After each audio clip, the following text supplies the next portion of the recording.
జిల్లా గూడూరు మండలం ప్రభుత్వ జూనియర్ కళాశాల 2021-22 విద్యార్థుల దగ్గర నుంచి కాండోనేషన్ ఫీజు వసూలు చేసి విద్యార్థులను ఇబ్బంది పెట్టిన ప్రిన్సిపాల్ పై చర్యలు తీసుకోవాలని గూడూరు మండల కమిటీ ఆధ్వర్యంలో డీవీఈఓ పరమేశ్వర్ కి వినతి పత్రం ఇవ్వడం జరిగింది। ఈ సందర్భంగా భారత విద్యార్థి ఫెడరేషన్ ఎస్ఎఫ్ఐ జిల్లా ఉపాధ్యక్షులు సాయి ఉదయ్ మాట్లాడుతూ 2021-22 విద్యార్థుల దగ్గర నుంచి 1,05,000 రూపాయలు వసూలు చేయడం జరిగింది। ఈ విద్యార్థులకి ఒక్క రూపాయి కూడా చెల్లించకుండా విద్యార్థులను అనేక రకాలుగా ఇబ్బందులకు గురి చేయడం జరిగింది। మార్లు విద్యార్థులు కాండోనేషన్ ఫీజు తిరిగి ఇవ్వాలి అని అడిగితే అనేక రకమైన మాటలు ఇబ్బందులు పెట్టడం జరిగింది। గత అధికారులు ఇప్పటికైనా గమనించి విద్యార్థుల దగ్గర నుంచి వసూలు చేసిన ప్రతి ఒక్క రూపాయి అందించే విధంగా చర్యలు తీసుకోవాలని అన్నారు। ఈ ఎడల విద్యార్థులను సమీకరించి పెద్ద ఎత్తున పోరాటం చేస్తామని హెచ్చరించారు। ఈ కార్యక్రమంలో గూడూరు మండల అధ్యక్షుడు కాజా, మండల నాయకులు చింటూ, ఇతర నాయకులు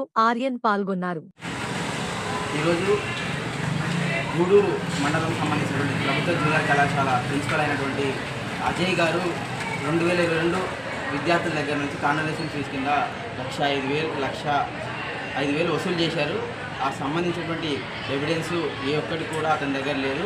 ఈరోజు మేము ఎస్ఎఫ్ఐగా డీవీఈఓ గారికి వినతి పత్రం ఇచ్చాం। ఏదైతే విద్యార్థుల దగ్గర నుంచి ఒక్క రూపాయి అయితే వసూలు చేశారో ఆ మొత్తం డబ్బులన్నీ కూడా విద్యార్థులకు అందజేయాలనేసి రిప్రజెంటేషన్ ఇచ్చాము। అదేవిధంగా అతను విద్యార్థుల దగ్గర నుంచి డబ్బులు వసూలు చేసి దానికి ఖర్చు చేసాం, దీనికి ఖర్చు చేసామని చెప్తున్నాడు।